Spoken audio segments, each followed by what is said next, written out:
Hello all, I from Deepu. Welcome back to my channel Deepu Vlogs. நம்ம video வேறனா புதுசா பார்க்கறீங்கன்னா மறக்காம Subscribe பண்ணிக்கோங்க. வாங்க இப்போ வீடியோக்குள்ள போலாம். இன்னைக்கு பீச் ஸ்டைல்ல மசாலா சுண்டல் பார்க்கலாம் வாங்க. ஃபர்ஸ்ட் பட்டாணி ஊற வெச்சு அதுல கொஞ்சமா மஞ்சள் உப்பு போட்டு வேக வெச்சுக்கலாம். ஒரு மசாலா அரைக்கணும். அதுக்கு பச்சை மிளகாய், இஞ்சி, பூண்டு, தக்காளி, அதுக்கு அப்புறம் வெங்காயம் இதெல்லாம் போட்டு நல்லா மிக்ஸில அரைச்சு எடுத்துக்கலாம். அதுக்கு அப்புறம் இது போல குட்டி குட்டியா கட் பண்ண வெங்காயம், கொத்தமல்லி, கேரட் நல்லா கிரேட் பண்ணி எடுத்து தனியா வெச்சுக்கலாம். இப்போ பட்டாணி நல்லா வெந்திருக்கணும்.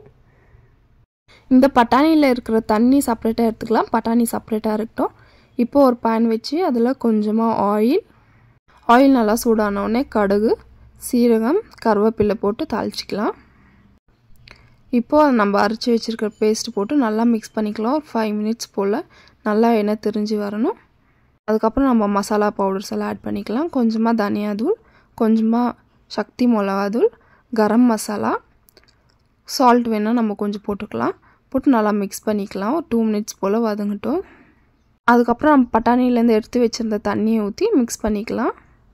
தண்ணி ஊத்தி மிக்ஸ் பண்ணதுக்கு அப்புறம் நல்லா கொதிக்கணும் இந்த மசாலா. அதுக்குள்ள நம்ம வேக வச்சிருக்கிற பட்டாணியை பாதி மட்டும் ஸ்மாஷ் பண்ணி எடுத்துக்கலாம். பாதி அப்படியே முழுசாவே இருக்கணும். இப்போ மசாலா கொதிச்ச உடனே நம்ம பட்டாணி போட்டு நல்லா மிக்ஸ் பண்ணிக்கலாம். ஒரு 5 minutes போல நல்லா அந்த தண்ணியெல்லாம் அப்சர்வ் பண்ணிக்கணும். அது வரைக்கும் மிக்ஸ் பண்ணி விடலாம். நம்ம ஏற்கனவே பட்டாணியில் சால்ட் போட்டு தான் வேக வச்சிருக்கோம். நம்மளுக்கு இந்த ஸ்டேஜில் வேணும்னா கொஞ்சமாக சால்ட் போட்டு மிக்ஸ் பண்ணிக்கலாம். இப்போ பட்டாணி சுண்டல் ரெடி ஆயிடுச்சு. ஸ்டவ் ஆஃப் பண்ணி எடுத்துக்கலாம்.